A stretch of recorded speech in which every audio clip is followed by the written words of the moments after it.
Sometimes the deepest pain comes from losing the one person who made life worth living. When grief becomes so heavy that a man disappears into the mountains, leaving behind everything he once knew, folks tend to forget he's still human underneath all that hurt. For 20 years, Silas McCrae lived alone on Timber Ridge, haunted by memories of the wife he couldn't save from that terrible fire. The people of Granger Hollow spoke his name in whispers, warning their children to stay clear of the wild man's cabin. Then one brutal winter night, a dying dog stumbled through the storm and collapsed at his door. What happened next changed everything. But what was it about this wounded animal that finally broke through 20 years of isolation? Before we jump back in, tell us where you're tuning in from. And if this story touches you, make sure you're subscribed, because tomorrow I've saved something extra special for you. The wind howled through the pines like a banshee's wail, rattling the shutters of the small cabin that clung to Timber Ridge like a barnacle on a ship's hull. Inside, Silas McCrae sat motionless beside his wood-burning stove, watching the golden retriever's labored breathing in the flickering firelight. The dog lay on Martha's old quilt, the one with the blue cornflower pattern she'd stitched during their first winter together. 23 years had passed since she'd worked those careful stitches by lamplight, humming church hymns while snow gathered against their windows in town. Silas reached beneath the loose floorboard near his chair, fingers finding the small wooden box he'd carved from mountain cedar. Inside, Martha's wedding ring rested on a bed of faded cotton, the simple gold band still holding the warmth of promises made, and a love that death couldn't diminish. He held it up to the firelight, remembering how it had caught the sun that morning. She'd slipped it on her finger, her eyes bright with joy and mischief. "I do, Silas McCrae," she'd whispered in the little church in Granger Hollow. For better or worse, in sickness and health, till death do us part, death had parted them all right.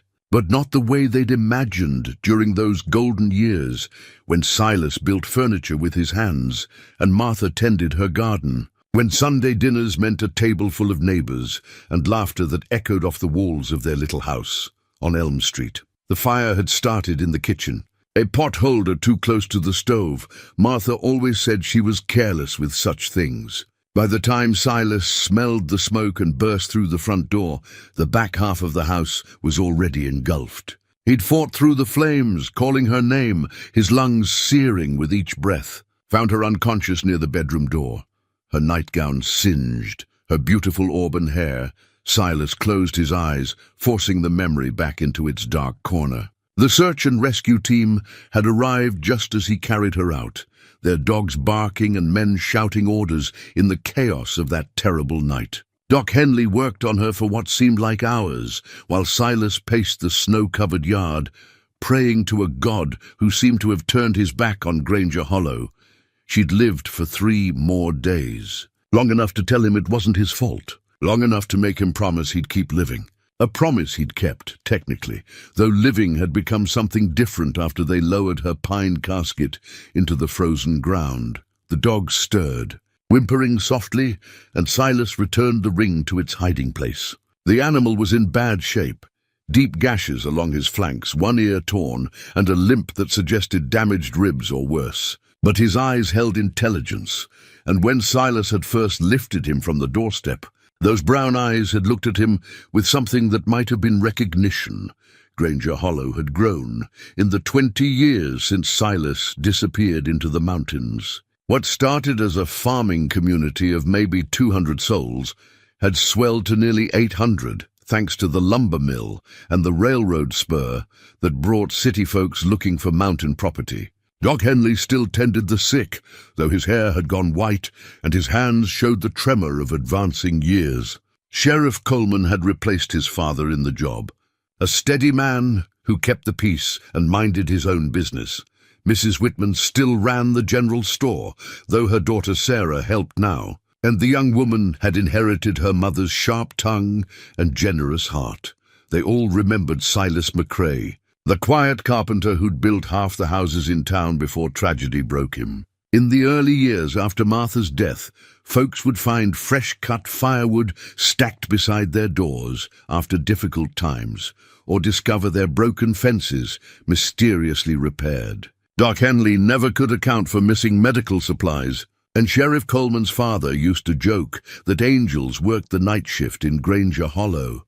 But as the years passed and Silas never showed his face, the helpful presence faded into legend. New families moved in who knew nothing of the grieving widower who'd fled to the mountains. To them, Silas McCrae became the boogeyman parents used to keep children from wandering too far into the woods. "You stay clear of Timber Ridge," mothers would warn. "That's where the wild man lives. Hasn't been civilized in decades. Some say he's forgotten how to talk. Others claim he's gone completely mad with grief." The truth was simpler and more complicated. Silas had built his cabin in a clearing where he and Martha used to picnic during their courtship. She'd loved the view of the valley below, the way morning mist gathered in the hollows like cotton batting. "If we ever want to disappear from the world," she'd said once, "this is where we go." So he'd gone. Built the cabin with his own hands, using techniques Martha had watched him perfect over their years together. Stocked it with supplies that would last through any winter, created a life of routine and solitude that kept the worst of his grief at bay, while honoring the love that still defined him. Every morning, he rose before dawn and read aloud from the Bible Martha had given him on their wedding day. Every evening, he carved small figures from pine and cedar, mostly animals, sometimes people who looked suspiciously like Martha. He kept a garden, using seeds he'd saved from Martha's flowers, and when they bloomed each spring, he'd sit among them and tell her about his day. The townspeople had it wrong about one thing: Silas hadn't forgotten how to talk. He spoke to Martha every day, carrying on conversations that felt as real as any he'd shared when she was alive. He told her about the weather, about the deer that visited his garden, about the letters that occasionally found their way to his old address in town. Mrs. Whitman would leave them in a coffee can nailed to a tree at the base of the mountain trail, and Silas would collect them on his rare supply runs. Most were advertisements or government notices, but sometimes there were wedding invitations from young couples he'd known as children, or birth announcements that made him wonder what Martha would have said about this or that baby's name. She'd always been good with children, patient in a way that made them trust her immediately. The dog's breathing had steadied, and his eyes were open now, watching Silas with an alertness that was encouraging. Somewhere in those brown depths was pain, but also a determination that reminded Silas of Martha during her final days. Hurt, but not defeated. Aware that life was precious even when it came with suffering. "Well, boy," Silas said, his voice rusty from disuse but still carrying the gentle tone Martha had always loved. "Looks like you and I are going to be spending some time together."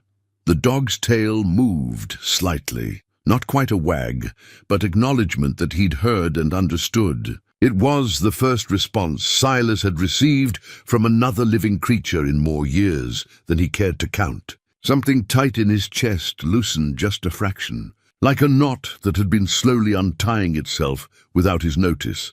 Outside, the storm continued its assault on Timber Ridge, but inside the cabin, man and dog shared the warmth of the fire and the quiet companionship of two souls who had somehow found each other in the midst of a winter that seemed determined to bury the world in snow and silence. Silas settled back in his chair, Martha's ring safely hidden beneath the floorboards, and began to plan how he might save a life for the first time in 20 years. Dawn broke grey and cold over Timber Ridge, the storm having finally exhausted itself sometime before sunrise. Silas woke to find the dog watching him from Martha's quilt, those intelligent brown eyes tracking his movement as he rose from his chair.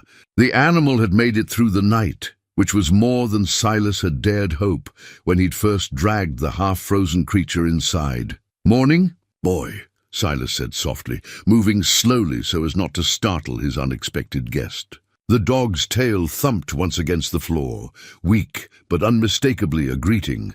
Silas knelt beside the quilt, careful to keep his movements gentle and predictable. In the daylight, he could see the full extent of the animal's injuries. 3 deep gashes ran along the dog's left flank, the edges clean but serious. One ear was torn nearly in half, and dried blood matted the golden fur around his muzzle. But it was the dog's eyes that held Silas's attention, clear, aware, and somehow familiar. From the old leather satchel beneath his kitchen counter, Silas retrieved supplies he'd gathered over the years for treating injured wildlife. The veterinary medical kit had been pieced together during his rare trips to neighboring towns, where he could purchase antiseptic, bandages, and basic medications without drawing attention. Martha had always said he had a gift for healing. Animals trusted him in a way that sometimes surprised even her. "This is going to hurt some," Silas warned, dampening a cloth with antiseptic. "But we need to clean these wounds proper." The dog remained still as Silas worked, only flinching when the antiseptic bit into the deeper cuts. It was the behavior of an animal accustomed to human care, one that understood the difference between help and harm. As Silas cleaned each wound, memories surfaced of other injured creatures he and Martha had tended together. There had been the barn owl with the broken wing, which Martha had nursed back to health in a makeshift pen behind their house in town. The 3-legged coyote pup they'd found, abandoned near Miller's Creek, bottle-fed until it was strong enough to survive on its own.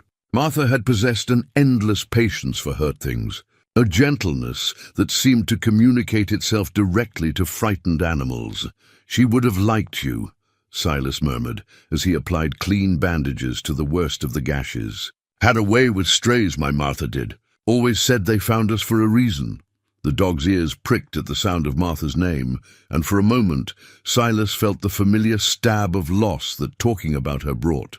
But this time it was softer somehow, tempered by the presence of this wounded creature who seemed to understand that words carried weight, even when spoken to the empty air. As Silas worked, he found himself talking more than he had in years. The dog listened with the kind of attention Martha used to give his stories about customers at the carpentry shop. Head tilted slightly, eyes never leaving his face. "Funny thing," Silas said, securing the last bandage. "I haven't spoken this much since she passed. Talking to myself is one thing, but talking to another living soul, that's different." The dog struggled to sit up, favoring his injured side but managing to hold the position. His tail wagged again, stronger this time, and he leaned forward to sniff Silas's hand. The touch of his cold nose against Silas's weathered skin was the first physical contact with another living, being that Silas had experienced in 2 decades. Something cracked open in Silas's chest, not breaking but shifting, like ice beginning to thaw after a long winter. He found his hand moving of its own accord to stroke the dog's head, fingers threading through the thick, golden fur. "You're a good boy," he said, and was surprised to hear his voice catch slightly.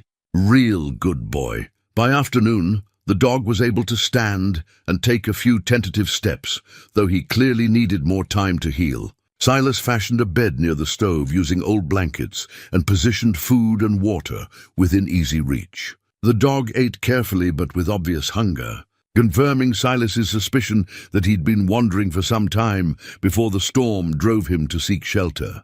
It was then that Silas noticed something that made him pause. When the dog drank from the water bowl, he did so with a careful, measured approach, lapping exactly 3 times. Then raising his head to check his surroundings before drinking again. It was the behavior of a trained animal, one that had been taught to remain alert even while tending to basic needs. "Where did you come from, boy?" Silas asked, settling into his chair to study his guest more carefully. "And what were you doing out in that storm?"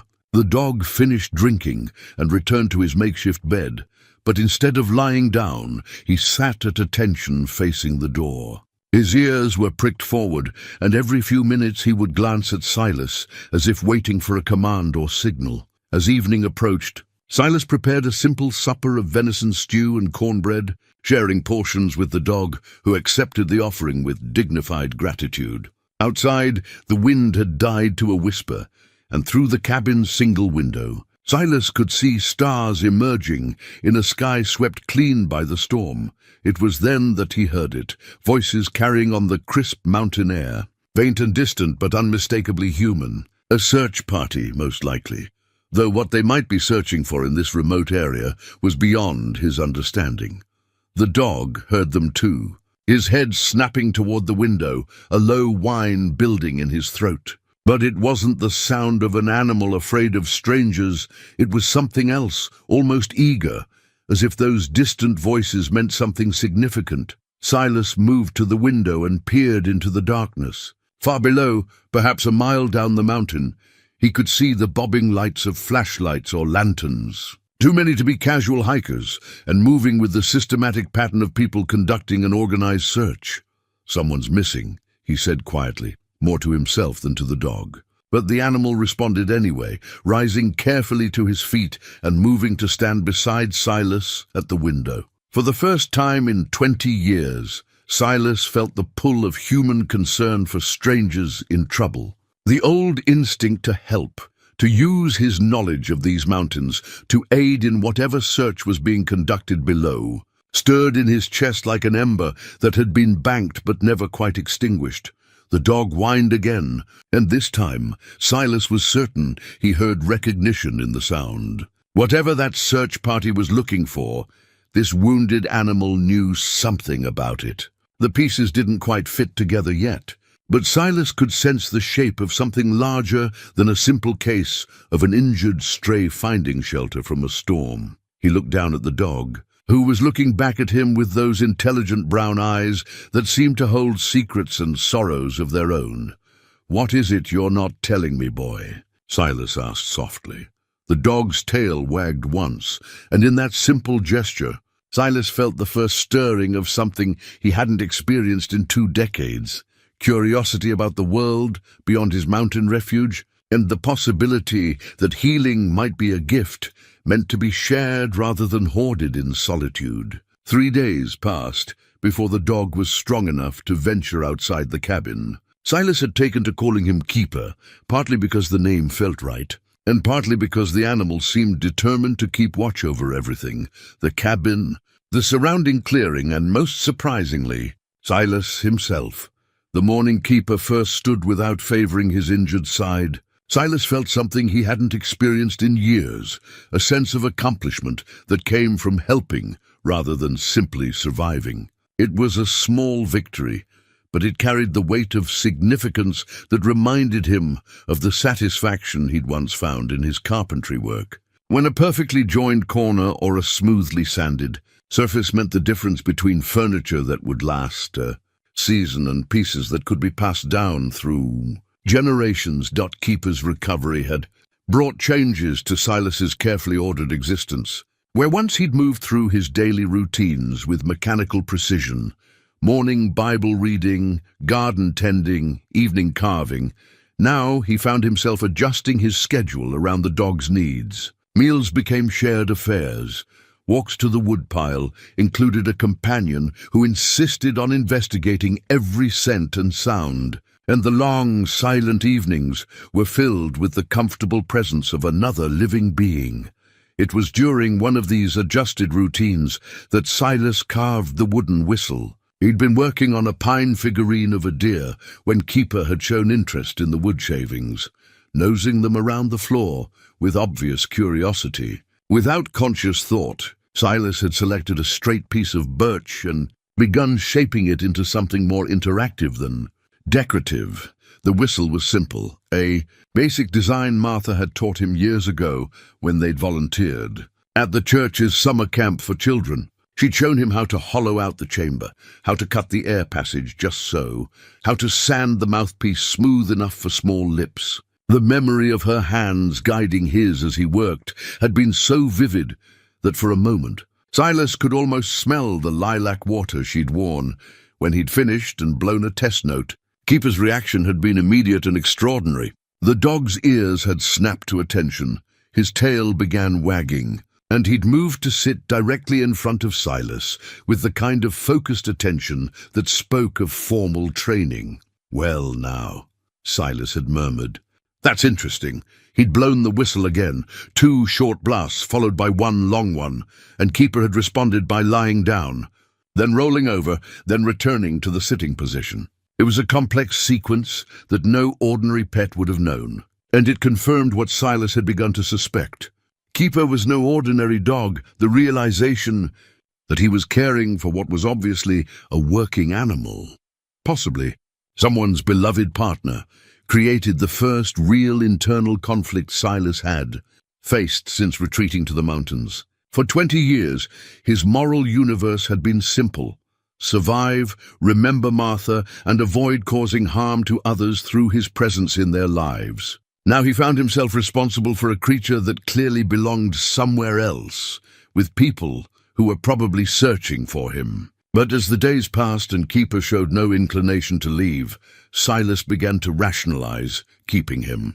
The dog was still healing after all, and those searchlights he'd seen that first night had never returned to this part of the mountain. Perhaps Keeper had wandered too far from wherever he'd started, and the searchers had given up or moved their efforts elsewhere. The truth was simpler and more complicated. Silas had forgotten how good it felt to be needed. It was Keeper who discovered the hunting trail that Silas had overlooked for 2 decades. The dog had been exploring the area behind the cabin when his behavior changed, becoming alert and purposeful in a way that drew Silas's attention. Following Keeper's lead, Silas found himself on a path he'd never noticed. Not a game trail, but something deliberately cut and maintained. Though clearly unused for years, the trail wound through dense pine groves and across small clearings, marked at intervals with notches cut into tree bark. Someone had taken considerable effort to create a reliable route through some of the most challenging terrain on Timber Ridge, and that someone had possessed both skill and local knowledge. As they followed the trail deeper into the forest, Silas found other signs of human presence: the remains of an old fire ring, a cache of rusted tools hidden beneath a cairn of stones, and most intriguingly, a series of wooden markers that bore carved symbols he didn't recognize. The discovery troubled him in ways he couldn't quite articulate. For 20 years, he'd believed himself to be the only human presence on this part of the mountain, finding evidence of others, possibly others who'd used these trails recently enough that the markings remained clear, forced him to reconsider his understanding of his chosen isolation. It was while examining one of the carved markers that Silas heard the sound that would change everything. A child's voice, thin and frightened, calling for help. Keeper heard it too, his head snapping toward the sound with the instant alertness of a dog trained for search and rescue work. Before Silas could react, Keeper was moving down the trail with purpose, following the voice with the confidence of an animal who knew exactly what he was doing. Silas followed, his heart hammering in his chest. He hadn't been in the presence of another human being in 20 years, and the prospect of encountering a frightened child, awakened every protective instinct Martha had ever praised in him, while simultaneously triggering the fear that had kept him isolated for so long. They found young Tim Fletcher caught in a deadfall trap that had been set for larger game, but had snared the boy's leg instead. He was perhaps 10 years old, with sandy hair and wide blue eyes that showed more pain than panic.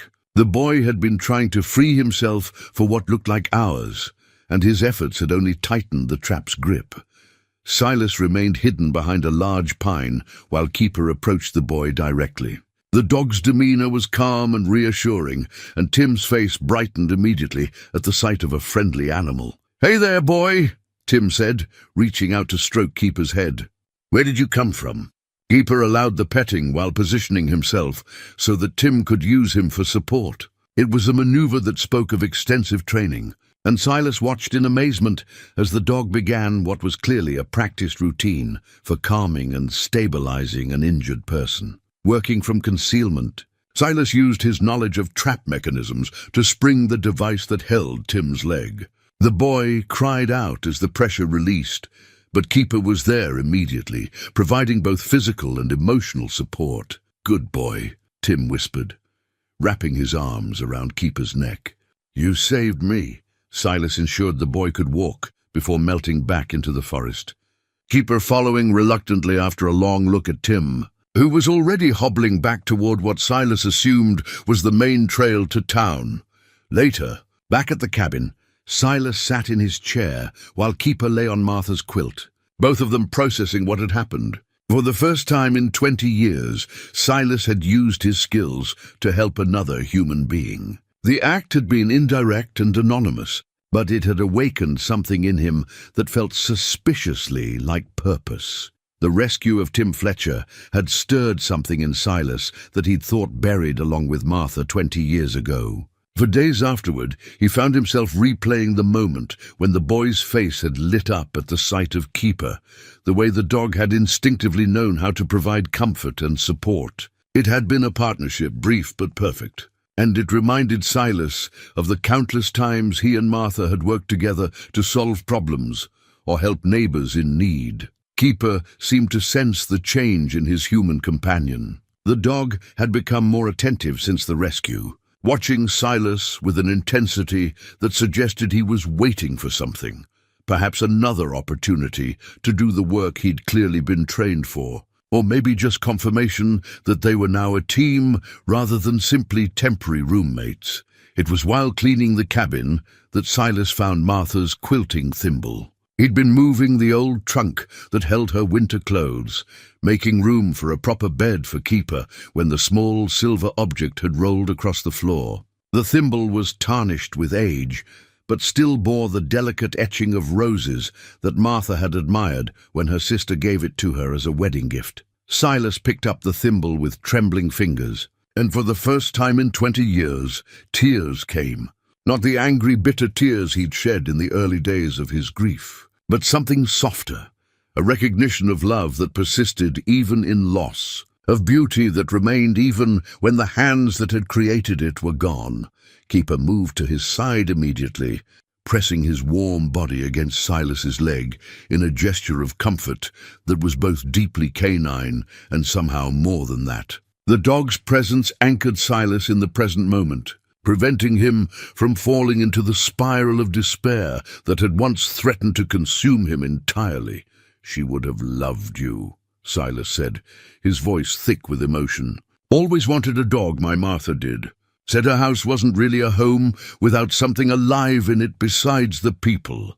He settled into his chair with the thimble cradled in his palm, and Keeper lay down beside him, close enough that Silas could feel the steady rhythm of his breathing. For the first time since Martha's death, Silas began to talk about her not as a memory frozen in grief, but as a living part of who he'd been and who he might still become. He told Keeper about Martha's laugh, how it could fill a room and make even strangers smile, about her stubbornness when she believed she was right, which was most of the time, and how that same determination had helped her nurse sick animals back to health when others would have given up. He talked about their Sunday morning tradition of reading the newspaper together in bed, and how Martha would get indignant about injustices happening in places they'd never been to people they'd never meet. "She cared about everything," Silas said, stroking Keeper's head. "Sometimes I thought it would break her heart, caring so much about a world that could be so cruel. But it never did. Made her stronger somehow." The next morning brought the sound of voices again, closer this time. Silas peered through his window to see a search party moving methodically through the lower elevations of Timber Ridge. There were perhaps a dozen people, including several he recognized from his old life in Granger Hollow: Sheriff Coleman, Doc Henley, and what looked like most of the volunteer fire department. They were calling a name, not Tim's, but something that made Keeper's ears prick with immediate attention. Scout. They were calling for Scout. Silas looked down at the dog who had become his companion, his anchor to the world of the living, and felt his heart sink. Keeper Scout belonged to these people. He was their partner, their friend, possibly even their hope for finding others who might be lost in these mountains. Scout had heard his name being called and was already moving toward the door, his tail wagging with an excitement that spoke of recognition and longing. But when he reached the threshold, he stopped and looked back at Silas with an expression that seemed almost human in its complexity. "Go on, boy," Silas said quietly. "They're looking for you." But Scout didn't go. Instead, he returned to Silas's side and sat down, leaning his weight against the man's leg in a gesture that felt like a choice rather than confusion. The search party passed by without coming close to the cabin, their voices fading as they moved deeper into the forest.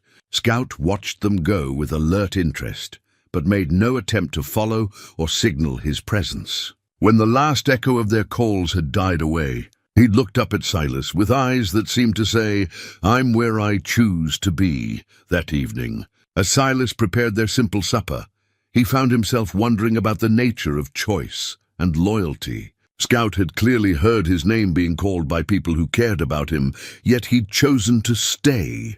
It was a decision that spoke of bonds formed not through training or duty, but through the kind of mutual need that creates family from strangers. The realization that Scout was choosing him, choosing this isolated life over whatever connection he'd had to the search party, was both humbling and terrifying. It meant that Silas was no longer simply surviving in solitude. He was responsible for the well-being of another creature who trusted him completely. As they sat before the fire that night, Scout resting his head on Silas's knee, while the man carved another small figure from pine, Silas began to understand that healing sometimes meant accepting the love that was offered, even when you didn't feel worthy of it. "We'll figure this out together," he told Scout, and felt the dog's tail thump against the floor in agreement. Outside, winter tightened its grip on Timber Ridge, but inside the cabin, two souls who had found each other in the storm were learning that sometimes the best response to being lost is not to find your way back to where you started, but to discover that where you are might be exactly where you belong. The next morning would bring new challenges and difficult choices, but for now, man and dog shared the quiet contentment of companions who understood that the most profound connections are often forged not in moments of joy, but in the patient tending of each other's wounds. The compass was small and brass, its face cracked but still functional, half buried in the snow near the old hunting trail where Silas and Scout took their morning walks. Scout found it first, his nose leading him directly to the spot where it lay hidden beneath a drift that had formed against a fallen log. Silas brushed the snow away carefully, revealing the initials TF, scratched into the metal casing with the rough precision of a child's handiwork. Tim Fletcher. The boy must have dropped it during his ordeal with the trap, and it had been covered by subsequent snowfall. "Well, Scout," Silas said, turning the compass over in his weathered hands. "Looks like young Tim lost more than just his way." The discovery created a dilemma that had been building in Silas's mind since the rescue. The boy's compass was clearly precious to him, a tool that spoke of careful instruction and trust placed in young hands. Leaving it buried in the snow until spring seemed cruel, but returning it would require Silas to venture closer to Granger Hollow than he'd been in 2 decades. Scout seemed to sense the significance of the find. He sat beside Silas with the alert attention that had become familiar, his brown eyes moving between the compass and his human companion, as if waiting for a decision. Over the following days, Silas found himself holding the compass during his evening reflections, remembering his own boyhood adventures with similar tools. His father had given him a compass for his 10th birthday, along with strict instructions about its care and use. "A man who knows where he's going and how to get back home is never truly lost," his father had said. The irony of finding himself thinking about home and direction after 20 years of deliberate isolation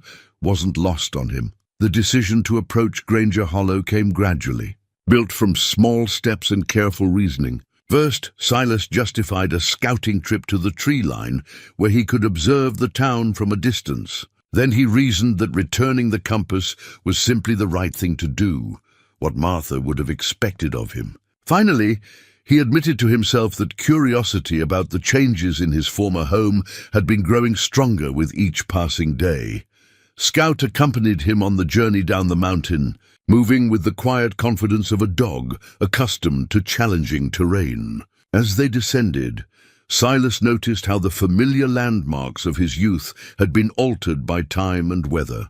The old Miller place had burned down, leaving only a stone chimney reaching toward the sky like a monument to forgotten lives. New houses dotted the valley floor, their modern lines and bright colors a stark contrast to the weathered buildings he remembered. From their concealed position among a stand of evergreens, Silas could see Main Street clearly for the first time in 20 years. Granger Hollow had grown, but it retained the essential character that had made it home.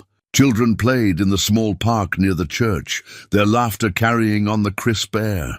Adults moved with the unhurried pace of people who knew their neighbors and felt secure in their routines. Scout watched the scene with intense interest, his body language suggesting recognition rather than curiosity. Several times the dog's ears pricked at distant sounds, a car horn, children calling to each other, the bell above Murphy's Cafe, as if these were familiar elements of a world he'd known before his time on the mountain.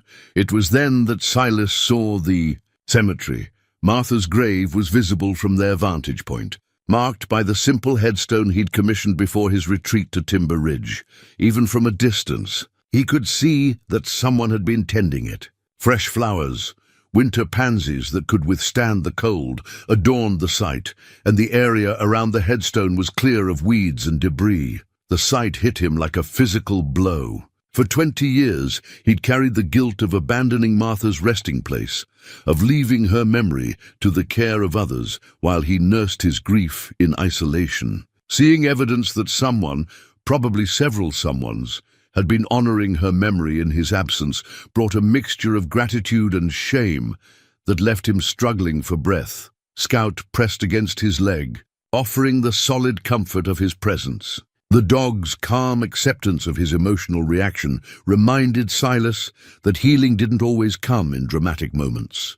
Sometimes it arrived in small revelations, in the gradual understanding that love and care could continue even when the primary mourner had withdrawn from the world.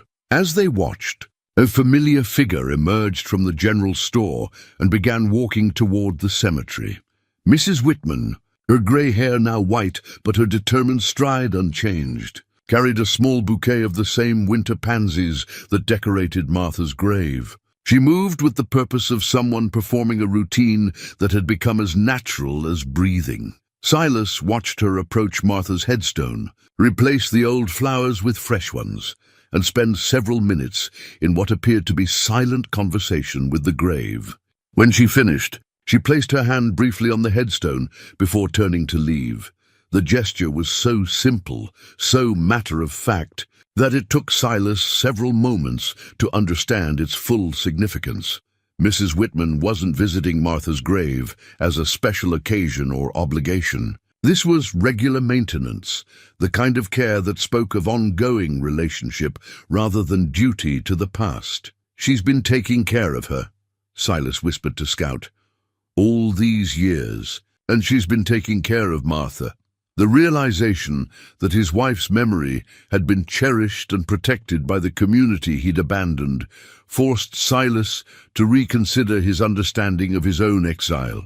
He'd convinced himself that his withdrawal had been noble, a way of protecting others from his pain while preserving the purity of his grief. But seeing evidence of Mrs. Whitman's faithful care made him wonder if his isolation had been less about protecting others and more about protecting himself from the risk of additional loss. Scout nudged his hand, drawing his attention back to the present moment. The dog's steady gaze seemed to ask a question that Silas wasn't quite ready to answer.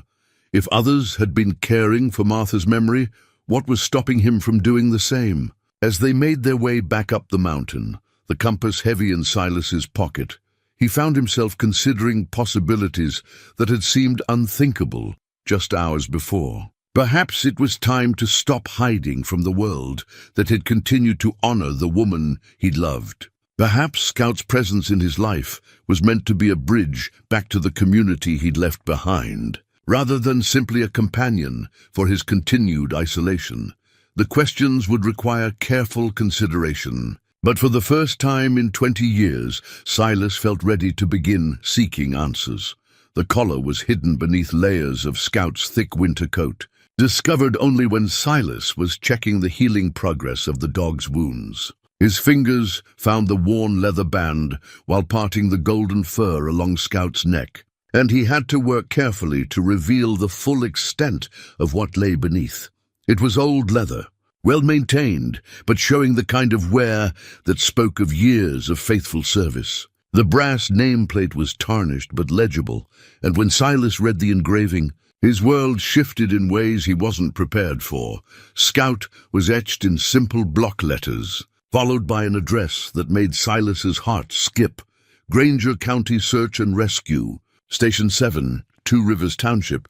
Two Rivers was 30 miles east of Granger Hollow, a larger community that served as the county seat. If Scout belonged to their search and rescue unit, he was no ordinary working dog. He was a professional, trained for the kind of life-and-death missions that required absolute trust between human and canine partners. But it was what Silas found tucked into a small leather pouch attached to the collar that truly shook him. A folded piece of newspaper, yellowed with age and carefully preserved. It bore a headline that stopped his breath. Local woman dies in house fire despite rescue efforts. The article was brief, but devastating in its clinical recounting of that terrible night 20 years ago.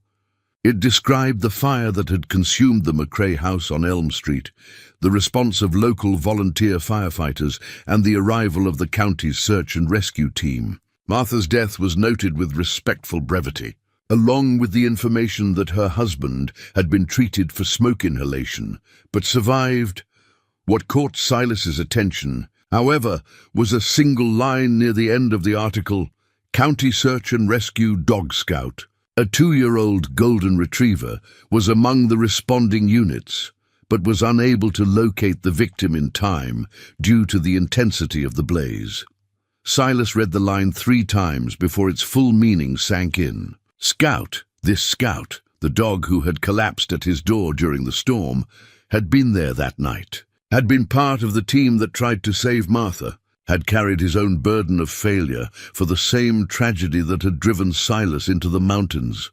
"Oh, boy," Silas whispered, his voice thick with emotion. "Oh, my boy." Scout seemed to sense that something significant had been revealed. The dog moved closer, pressing his body against Silas's leg with the kind of deliberate comfort that spoke of understanding that went beyond normal canine intuition. His brown eyes held depths that Silas was only beginning to comprehend. Not just intelligence, but the weight of shared experience and mutual loss. The implications of the discovery cascaded through Silas's mind like stones down a mountainside. Scout hadn't wandered onto Timber Ridge by accident. He'd been drawn here by something deeper than coincidence, perhaps by the same forces that had brought him to the McCrae house 20 years ago, when he was young and eager and believed that every life could be saved if you just tried hard enough. Silas thought about the search party he'd observed, the voices calling Scout's name with the desperation of people who'd lost a valued partner. If Scout was a county search and rescue dog, his absence would be more than personal loss. It would represent a critical gap in their ability to save lives. Other people, other families, might be depending on capabilities that Scout alone could provide. But as Silas looked into Scout's eyes, he saw something that complicated the moral equation. This wasn't a dog who had wandered away and gotten lost. This was an animal who had made a choice, who had walked away from his previous life to seek out the one person who might understand the weight of carrying responsibility for lives that couldn't be saved. "You blame yourself too, don't you?" Silas said softly, running his fingers through Scout's fur. "All these years, and you've been carrying that night around just like I have." Scout's tail moved slightly, not quite a wag, but acknowledgement of understanding. In that moment, Silas realized that their relationship had been built on more than simple companionship. They were partners in grief, each carrying guilt for the same failure, each finding in the other a reflection of their own struggles with inadequacy and loss. The discovery explained Scout's behavior during the rescue of Tim Fletcher. The professional competence, the instinctive knowledge of how to provide comfort and support, the way he'd seemed to be waiting for another chance to do the work he'd been trained for. It also explained his choice to stay with Silas rather than return to his search and rescue team when they'd called his name. Scout had found something on Timber Ridge that he couldn't find with his official partners. Someone who understood that sometimes the best efforts aren't enough, and that the weight of that knowledge could drive even the most dedicated souls to seek refuge in isolation. As evening settled over the mountain, Silas sat in his chair with Scout at his feet and Martha's wedding ring in his hands. The three artifacts of his solitary life, the ring that represented love lost, Tim's compass that pointed toward community connection, and now Scout's collar that revealed their shared trauma, seemed to be creating a map toward something he couldn't quite envision yet. The moral complexity of keeping Scout had deepened considerably. This wasn't just about returning a lost pet to worried owners. Scout was a working dog with specialized skills that saved lives, and his absence from active duty represented real consequences for people who might need rescue in the future. But Scout's presence in Silas's life had also awakened something that had been dormant for 20 years, the understanding that healing could be a shared journey rather than a solitary ordeal. They had found in each other not just companionship, but recognition of the particular burden carried by those who blamed themselves for tragedies beyond their control. Outside, winter wind howled through the pines, carrying the promise of more storms to come. Weather patterns suggested that the worst of the season was still ahead, and with it would come the likelihood of more people getting lost in the mountains, more families depending on search and rescue teams to bring their loved ones home safely. Silas looked down at Scout, who was looking back at him with eyes that seemed to hold questions rather than answers. The decision of what to do next would require more than moral reasoning. It would demand a fundamental choice about whether healing was meant to be hoarded in solitude or shared with a world that still needed the particular gifts that came from surviving loss and learning to live with the weight of caring. The newspaper clipping that would change everything was tucked deeper in Scout's collar than Silas had initially realized. When he'd examined the collar more thoroughly the next morning, his fingers had found a second, smaller pouch, this one containing a piece of newsprint that had been folded so carefully and preserved so meticulously that it seemed to pulse with significance. This article was different from the first, older, more detailed, and bearing a date that made Silas's hands tremble as he unfolded it. 3 days after Martha's death. The headline read, "Search Dog's Heroic Effort in Fatal House Fire Wins Community Praise." Silas read the article slowly, each word carving itself into his consciousness with the precision of a blade. It described Scout's actions on the night of the fire, how the young golden retriever had refused to give up his search even when the structure became too dangerous for human rescuers to remain inside. How he'd located Martha's position and led firefighters to her exact location. How his determined efforts had made her rescue possible, even though she ultimately succumbed to smoke inhalation at the hospital 3 days later. But it was the final paragraph that destroyed everything Silas thought he knew about that terrible night. According to Fire Chief Reynolds, the victim was still alive when Search Dog Scout located her in the smoke-filled bedroom. "That dog saved her life," Reynolds stated. "Without his work, we never would have found her in time. She lived for 3 more days because of what Scout accomplished in that house. That gave her husband time to say goodbye, time to make peace. Sometimes that's the best rescue you can hope for." The newspaper slipped from Silas's nerveless fingers. Scout had saved Martha. What failed to save her, saved her. Found her when human searchers couldn't, guided the firefighters to her location. Made possible the 3 days that Silas had spent holding her hand and listening to her voice and receiving her final words of love and forgiveness. 3 days that Silas had always seen as a cruel extension of suffering were revealed. To be the greatest gift Scout could have given. Time for goodbye. Time for Martha to tell him it wasn't his fault. Time for her to extract his promise to keep living even after she was gone. "You found her," Silas whispered, looking at Scout with eyes that were seeing him clearly for the first time. "You brought her back to me." Scout's tail thumped once against the floor, and in that simple gesture, Silas heard an echo of the young dog who had risked everything to locate a woman trapped in a burning house, who had made possible the conversations and reconciliations that had ultimately allowed Silas to survive his grief. Even if he'd never understood their source, the revelation recontextualized everything. Scout's presence at the cabin wasn't coincidence or shared failure, it was completion.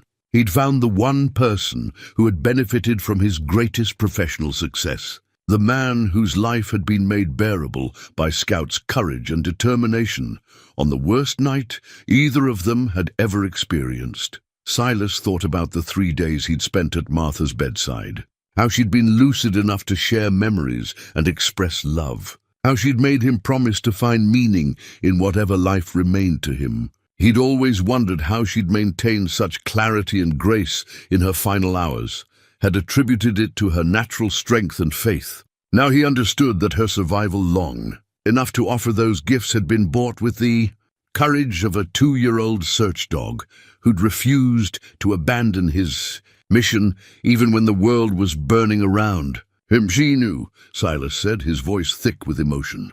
"Somehow she knew to thank you." He remembered now, Martha asking about the dog, wanting to know if the searchers' animals were safe, expressing concern for their well-being even as she struggled with her own injuries. At the time, he'd thought it was simply her natural compassion, extending even to working animals she'd never met. Now he understood it had been gratitude from someone who recognized that her final days had been purchased with extraordinary courage. The weight of 20 years of misplaced guilt began to shift, not disappearing but finding new context. Silas had blamed himself for not reaching Martha sooner, for not preventing the fire, for not being the one to save her. But Scout's actions had given him something more valuable than physical rescue, the opportunity to be present for Martha's transition from life to whatever came after. To serve as witness and companion during her final journey. Scout moved closer, pressing his warm body against Silas's leg with the kind of deliberate comfort that seemed to say, "I did my job that night, and now I'm here to help you do yours." "What is my job?" Silas asked aloud, the question emerging from some deep place he'd kept closed for 2 decades. Scout's response was to move toward the door, then look back with the expression Silas had learned to recognize as an invitation. Outside, the morning was clear and cold, with the kind of crystalline air that made distant mountains seem close enough to touch. Scout led him not to their usual walking trail, but toward the path that descended toward Granger Hollow. As they walked, Silas found himself seeing the landscape with new eyes. The hunting trails he'd discovered weren't abandoned paths. They were routes that connected isolated areas to the main valley, exactly the kind of network that search and rescue teams would use to access remote locations where people might become lost or injured. His cabin wasn't a refuge from the world. It was a strategic position that offered overview of some of the most challenging terrain in the county.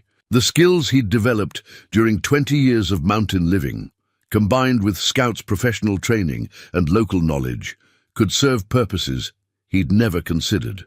The realization came gradually, built from small observations and growing understanding. Scout hadn't come to Timber Ridge to hide from his responsibilities. He'd come to find a partner who could help him fulfill them more effectively than ever before. The county search and rescue team had lost a valuable asset when Scout disappeared, but they might gain something even more valuable if he returned with a human partner who knew these mountains better than anyone alive. As they reached the tree line where Granger Hollow spread out below them, Silas felt the pull of possibility in a way he hadn't experienced since Martha's death. The town looked different now. Not like a place he'd fled from, but like a community that might have need of what he and Scout could offer together. "Is that what you've been trying to tell me?" Silas asked, looking down at Scout. "That it's time to stop hiding and start helping." Scout's tail wagged with unmistakable enthusiasm, and for the first time in 20 years, Silas began to seriously consider the possibility that his exile might be ending not in defeat, but in discovery of a purpose he'd never imagined. The newspaper clipping had revealed more than Scout's heroic past. It had illuminated a future where grief could be transformed into service, where the weight of caring could become a tool for helping others, and where the mountain that had served as refuge might become a base of operations for saving lives rather than simply preserving them. Standing at the edge of his old world and his new understanding, Silas felt the first stirrings of something that might eventually become hope. Martha's locket had been waiting in the bottom drawer of the old dresser for 20 years, wrapped in tissue paper that had yellowed with age. Silas found it while searching for clean clothes, the first time in decades he'd cared about his appearance. The small gold heart contained 2 photographs, one of Martha on their wedding day, radiant in her simple white dress, and one of the 2 of them together during their first Christmas as husband and wife. As Silas fastened the locket's delicate chain around his neck, the weight of it felt both foreign and familiar, a tangible connection to the man he'd been before grief had driven him into exile. His reflection in Martha's old hand mirror showed a stranger, weathered and grayed, but recognizably human in a way that surprised him. "What do you think, Scout?" he asked, turning to face the dog, who had been watching his preparations with alert interest. "Do I look like someone who might rejoin the world?" Scout's tail wagged approvingly, and he moved to stand beside Silas in a posture that spoke of partnership and support. Together, they would descend from Timber Ridge and enter Granger Hollow for the first time in 20 years, not as fugitives from life, but as potential contributors to the community Silas had abandoned. The decision to make this journey had crystallized over several days of careful consideration. Tim Fletcher's compass still needed to be returned, and Scout's revelation about Martha's rescue had created an obligation that transcended personal comfort. More than that, Silas had begun to understand that his years of isolation might have been preparation rather than punishment, a time of learning skills and gaining knowledge that could serve purposes beyond mere survival. The route down the mountain followed pathways that Scout seemed to know instinctively, trails that connected to the network of emergency access roads used by search and rescue teams. As they walked, Silas found himself seeing the terrain with tactical awareness, noting sightlines, water sources, shelter options, and the kind of hazards that could trap unwary hikers or hunters. 20 years of mountain living had taught him to read weather patterns, track animal movements, and navigate by landmarks that remained constant while human constructions changed. These weren't skills he'd consciously developed for any purpose beyond staying alive, but now they revealed themselves as exactly the kind of knowledge that could make the difference between successful rescues and tragic failures. Scout's behavior during the descent confirmed what Silas had begun to suspect about their partnership. The dog moved with the confidence of an animal returning to familiar work, checking back regularly to ensure Silas was keeping pace, pausing at decision points to allow consultation about route selection. It was the behavior of a working dog who had found his partner and was eager to return to service. As they approached the outskirts of Granger Hollow, Silas felt his chest tighten with anxiety that had nothing to do with physical exertion. The last time he'd walked these streets, he'd been a broken man, fleeing from reminders of everything he'd lost. Now he was returning as someone whose purpose remained unclear, but whose isolation had ended. The town showed signs of growth and prosperity that spoke well of the community's resilience. New houses dotted the hillsides, their modern designs somehow managing to complement rather than compete with the older structures that formed Granger Hollow's historic core. Children played in yards that showed the care of families who expected to remain in place for generations, and the general atmosphere suggested a place where people knew their neighbors and looked after each other's welfare. It was Doc Henley who spotted them first. The Old Physician was emerging from Murphy's Cafe when his gaze fell on the man and dog walking up Main Street. For a moment, his expression showed only mild curiosity, the automatic assessment of strangers that was second nature to someone who'd spent a lifetime caring for a small community's medical needs. Then recognition dawned, and his weathered face registered shock, concern, and something that might have been relief. "Silas McCrae," Doc Henley said quietly, his voice carrying easily in the crisp mountain air. "I'll be damned." The simple acknowledgement of his name, spoken without fear or accusation, hit Silas harder than he'd expected. For 20 years, he'd been nobody, a phantom who left no trace of his passage through the world. Hearing himself recognized and accepted felt like emerging from underwater after holding his breath for so long. He'd forgotten what air tasted like. "Doc," Silas replied, his own voice rusty but steady. "Good to see you." Other townspeople had begun to notice the unusual sight of a stranger walking down Main Street with a magnificent golden retriever at his side. But their reactions were more curious than alarmed, the kind of polite interest that small communities showed toward visitors who clearly belonged in their environment. Even if their presence was unexpected, it was Mrs. Whitman who made the connection between Silas and the flowers that had been appearing on Martha's grave. She emerged from the general store as word of his presence spread, studied his face with the sharp intelligence that had made her the unofficial keeper of Granger Hollow's collective memory, and nodded with the satisfaction of someone whose suspicions had been confirmed. "Those winter pansies don't plant themselves," she said simply, approaching with the kind of directness that had made her both feared and beloved for 3 generations. Though I wondered why someone was leaving them without taking credit. "You've been taking care of her," Silas said, his voice thick with gratitude. "All these years, we all have," Mrs. Whitman replied. "Martha was part of this community. Death doesn't change that." The conversation drew a small crowd, not the kind of gawking assembly that might form around an accident or argument, but the gentle gathering of people who recognized that something significant was happening and wanted to be present for it. Silas saw faces he remembered and others that were new, but all showed the kind of respectful attention that spoke of a community that valued both privacy and connection. Doc Henley stepped closer, his medical training evident in the way he assessed Silas's overall condition. "You look good," he said with professional satisfaction. "Mountain air agrees with you." "It's been a healing time," Silas replied, his hand moving unconsciously to touch Martha's locket through his shirt. "But I think it might be time for something different." Scout had remained calm throughout the interactions, but his alert posture suggested he was evaluating these humans with the same careful attention they were showing his partner. When young Tim Fletcher appeared at the edge of the crowd, drawn by the unusual gathering, like any curious 10-year-old, Scout's tail began, wagging with unmistakable recognition.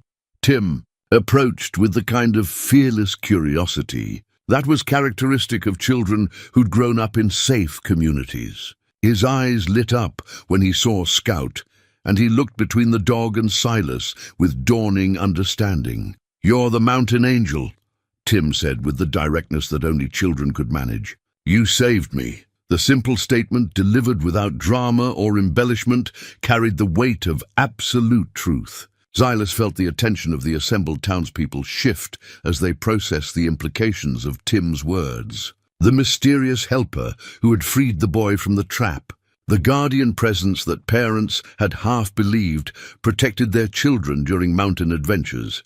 He was standing before them in the form of a grief-stricken neighbor who had never really left the community, only withdrawn to its margins.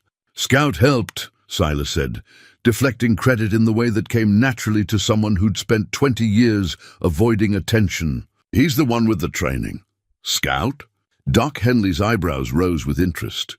"County Search and Rescue has been looking for a dog named Scout, missing for weeks now." The moment had arrived, the choice between continued isolation and active engagement with the world that needed what he and Scout could offer together. Silas looked down at Scout, who was looking back at him with eyes that seemed to hold encouragement rather than pressure. The decision was his to make, but Scout's presence made it feel possible in a way that would have been unimaginable even days before. "That would be us," Silas said, his voice growing stronger with each word. "And I think we might be ready to get back to work." The words hung in the crisp mountain air like a promise, and Silas felt the weight of 20 years of solitude beginning to transform into the anticipation of purpose renewed. The walk to Martha's grave felt like traveling through time itself. Scout moved beside Silas with quiet dignity, carrying in his jaws the bouquet of mountain wildflowers they had gathered together during their descent from Timber Ridge. The flowers were simple: Indian paintbrush, a lupine and wild columbine, but they represented something that had been impossible for 20 years, new life growing from old grief, beauty that persisted after loss. The cemetery lay just beyond the original boundaries of Granger Hollow, on a gentle hillside that offered views of the valley where Martha had spent her entire life. As they approached her grave, Silas felt his steps slow, not from reluctance, but from the magnitude of the moment. This would be the first time he'd stood it. Martha's resting place since the day they'd lowered her casket into the frozen ground. The headstone was exactly as he remembered it, simple granite bearing her name, dates, and the inscription he'd chosen in those first raw days of grief. Beloved wife, teacher, friend. But the area around it showed evidence of decades of faithful care. The grass was neatly trimmed, weeds had been cleared away, and the winter pansies Mrs. Whitman had mentioned created a border of cheerful color against the stark landscape. Scout placed the wildflower bouquet gently beside the existing flowers, his movements careful and deliberate. Then he settled into a sitting position beside the grave, his head tilted slightly as if listening for something only he could hear. Silas knelt on the cold ground, his weathered hands trembling as they touched the granite for the first time in 20 years. The stone was solid and real, warmed slightly by the winter sun, and it anchored him to the present moment in a way that felt both grounding and liberating. "Hello, Martha," he said, his voice barely above a whisper. "I'm sorry it took me so long to come back." The words came slowly at first, then with increasing ease as 20 years of solitary conversations found their proper audience. He told her about the cabin, about the garden where he'd grown her favorite flowers, about the wooden figures he'd carved while thinking of their life together. He described Scout's arrival and the gradual understanding that healing could be a shared journey rather than a solitary ordeal. "He saved you, Martha," Silas said, his voice growing stronger. "Scout here, he's the one who found you that night, who made it possible for us to have those 3 days. I never knew. All these years, I never understood that those final conversations, those moments of peace, they were his gift to us." Scout's ears pricked at his name, but the dog remained motionless beside the grave, as if understanding that this was a conversation that required his presence but not his participation. As Silas spoke, he became aware of other people gathering at a respectful distance. Word of his presence had spread through Granger Hollow with the efficiency that characterized small communities, and townspeople were arriving in ones and twos to witness what many had begun to understand was a significant moment in their collective story. Mrs. Whitman stood with her daughter Sarah, both women's faces showing the kind of emotional engagement that spoke of personal investment in Silas's well-being. Doc Henley had brought his medical bag, a reflexive gesture that suggested he was prepared to provide whatever support might be needed.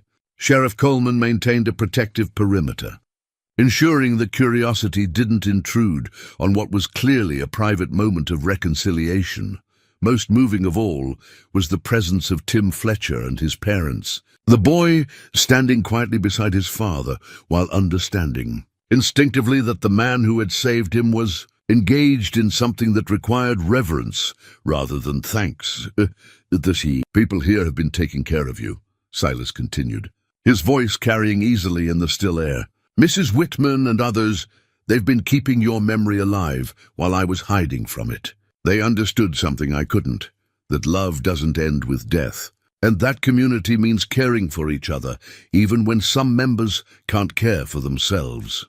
The assembled townspeople heard these words, and several dabbed at their eyes with handkerchiefs. What Silas intended as private conversation with his deceased wife had become inadvertent testimony to the power of sustained compassion and the ways that communities could hold space for grief while continuing to nurture hope.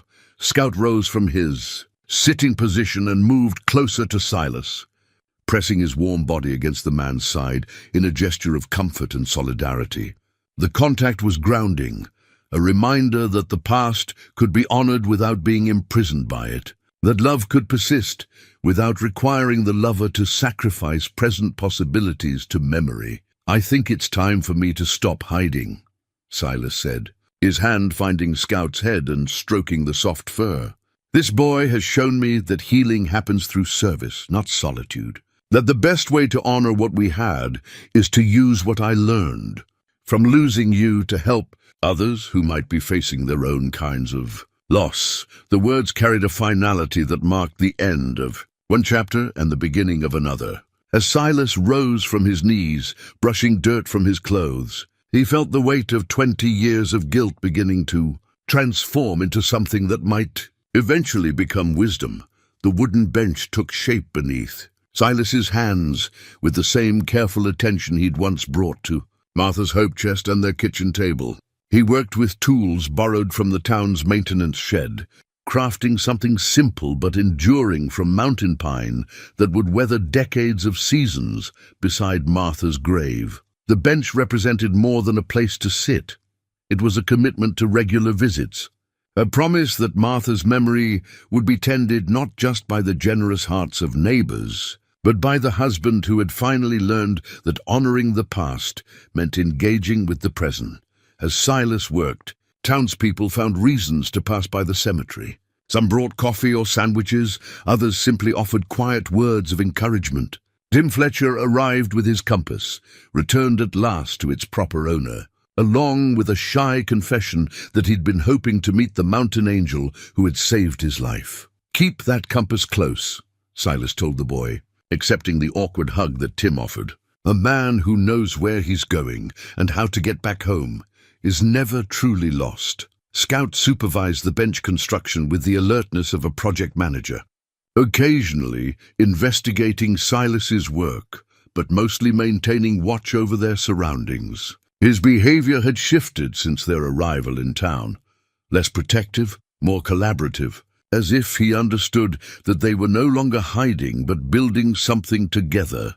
Doc Henley approached as Silas was applying the final coat of weather sealant to the bench's surface.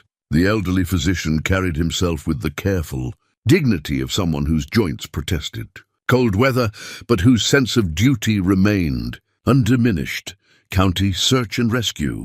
Coordinator called this morning," Doc said without preamble. "Seems they've been missing their best dog for quite some time." Silas looked up from his work, noting the careful neutrality in Doc's voice. "What did you tell them?" "That Scout might have found himself a new partner," Doc replied. "Someone with local knowledge that could make their operation more effective than it's ever been." The conversation that followed was conducted in the careful language of men who understood that important decisions required thoughtful consideration. Doc explained that the county's search and rescue program had been struggling with personnel shortages and budget constraints. Volunteers were aging out of active service, and recruitment had been challenging in an era when younger people often left rural areas for opportunities in larger communities. "What they need," Doc said, settling onto the new bench to test its stability, "is someone who knows these mountains better than anyone alive, paired with a dog who's proven he can find people when it matters most."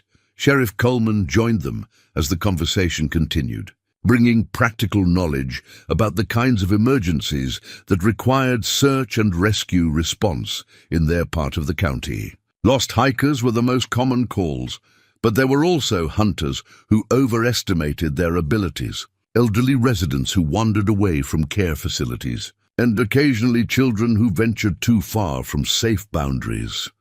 Average response time from the county seat is 45 minutes, Sheriff Coleman explained. By the time they arrive, organize, and begin searching, critical hours have passed. Someone based locally, someone who could begin search operations immediately. That could be the difference between rescue and recovery. The offer they outlined was both simple and profound. Silas would receive basic certification as a search and rescue volunteer, building on skills he'd developed through 20 years of mountain living. Scout would be officially partnered with him rather than returned to the county kennels. Together, they would serve as the region's first response team for wilderness emergencies, supported by county resources but operating with the independence that came from intimate knowledge of local terrain. "There's a small salary," Doc added. "Nothing that'll make you rich, but enough to cover expenses and maintain your equipment." "Equipment?" Silas asked. Sheriff Coleman grinned. "Radio communications, medical supplies, specialized gear for mountain rescues. The county's been wanting to establish a remote station in this area for years. Your cabin would be perfect for the purpose." The vision they painted was compelling. Silas's refuge transformed into a base of operations. His solitary skills repurposed for community service. His partnership with Scout formalized into something that could save lives on a regular basis. It was exactly the kind of meaningful work that Martha had always believed could heal the world one person at a time. As the sun began to set over Granger Hollow, casting long shadows across the cemetery, Silas found himself looking at his wife's grave with new understanding. The bench he'd built would serve future visitors, but it would also mark the place where his real life had resumed after 20 years of mere survival. Scout moved to sit beside the bench, his posture alert but relaxed, as if he'd been waiting his entire life for this moment, when purpose and partnership finally aligned with opportunity. "What do you think, boy?" Silas asked, his hand finding the familiar comfort of Scout's fur. "Ready to get back to saving lives?" Scout's tail wagged with unmistakable enthusiasm, and in that simple gesture, Silas heard the echo of Martha's voice saying what she'd always said when faced with the opportunity to help. "When someone needs you, you show up." It was time to show up. 6 months later, the wooden sign that marked the entrance to Silas's cabin bore fresh paint and clear lettering. "McCrae and Scout Mountain Rescue." The simple declaration represented more than a change in profession. It announced the transformation of a place of hiding into a center of hope for anyone who might find themselves lost in the unforgiving wilderness of Timber Ridge. The cabin itself had expanded to accommodate its new purpose. A radio antenna extended above the roofline, connecting Silas and Scout to the county's emergency communication network. A storage shed housed specialized equipment, ropes and climbing gear, emergency medical supplies, portable shelters, and the kind of high-tech search tools that made 21st century rescue operations possible even in terrain that hadn't changed since the mountains first rose from ancient seas, but the heart of the operation remained unchanged. A man and his dog, partners in the truest sense, who understood that saving lives was less about equipment than about the willingness to venture into dangerous places when others needed help. Their first official rescue had come just 3 weeks after Silas received his certification. An elderly birdwatcher named Harold Kozlov had become disoriented during a photography expedition, wandering off marked trails in pursuit of what he'd thought was a rare warbler. By the time his wife reported him missing, Harold had been lost for 8 hours in terrain that could kill an unprepared person in a matter of hours. Silas and Scout had found him within 90 minutes, hypothermic but alive, sheltering beneath a rocky overhang less than 2 miles from where he'd left his car. The rescue had been textbook, Scout's nose leading them directly to the missing man, Silas's knowledge of the terrain allowing them to approach from the most accessible direction, their combined experience ensuring that Harold received appropriate care during the evacuation process.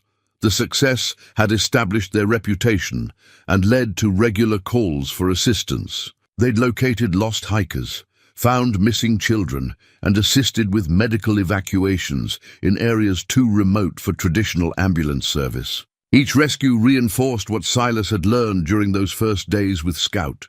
Healing happened through service, and the best response to personal loss was often to prevent others from experiencing similar tragedy. The regular trips to town had become part of Silas's routine, as natural as his morning walks with Scout or his evening reflections beside Martha's grave.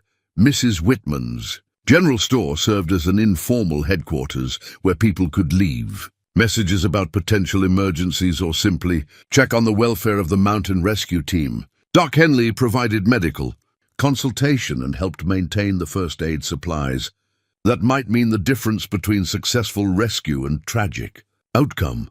Sheriff Coleman had become both colleague and friend, sharing information about missing person cases and coordinating with county authorities when situations required resources beyond what Silas and Scout could provide alone. The law enforcement network had embraced them as valuable assets, recognizing that their local knowledge and immediate availability filled crucial gaps in emergency response capabilities. Tim Fletcher, now a confident 11-year-old, had appointed himself as Scout's unofficial junior partner.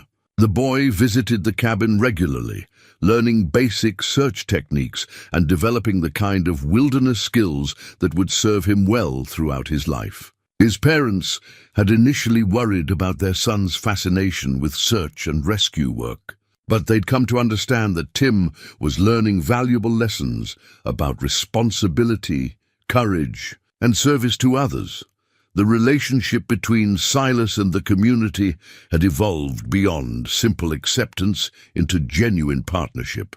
He'd built furniture for the new families moving into Granger Hollow, applying his carpentry skills to create pieces that would last for generations. His knowledge of local weather patterns and seasonal changes had made him a valuable resource for anyone planning outdoor activities. And his gentle manner with children had led to requests for him to speak at the school about wilderness safety. But it was Scout who had truly captured the community's heart. The dog attended town events with the dignity of a canine ambassador, allowing children to pet him while maintaining the alertness that characterized professional working animals. His presence at community gatherings served as a reminder that help was always available for those who might find themselves in trouble, and that courage could take many forms. The evening routine at the cabin had settled into patterns that honored both past and present. Silas still read aloud from Martha's Bible, but now he included Scout in the ritual, speaking directly to the dog about the day's activities and the calls they might receive tomorrow. The carved figures that filled the cabin's shelves had evolved to include depictions of the people they'd rescued, a growing gallery of lives that had been preserved through their partnership. As winter approached once again, the anniversary of Scout's arrival during that first terrible storm, Silas found himself standing at his window, watching snow begin to fall with the same intensity that had driven a wounded dog to seek shelter exactly 1 year earlier. Scout sat beside him, no longer the injured creature who had collapsed at his door, but a confident, healthy animal whose presence had transformed isolation into purpose. The sound that interrupted their vigil was familiar. The emergency radio crackling to life with a call about missing hikers somewhere on the eastern slopes of Timber Ridge. Silas reached for his gear while Scout moved toward the door, both of them responding with the practiced efficiency of partners who understood their work and trusted each other completely. "Ready, boy?" Silas asked, shouldering his pack and checking the radio one final time. Scout's tail wagged once, and in that simple gesture, Silas heard echoes of everything that had brought them to this moment.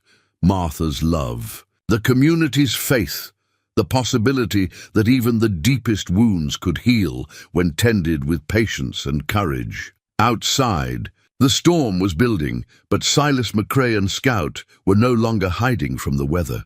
They were heading directly into it, carrying hope to someone who needed rescue. proving once again that the most profound transformations often begin with a single act of opening the door when something wounded arrives seeking shelter. The legend of the fearsome mountain man had become a story of redemption and second chances, and tonight, somewhere in the storm, that story would continue.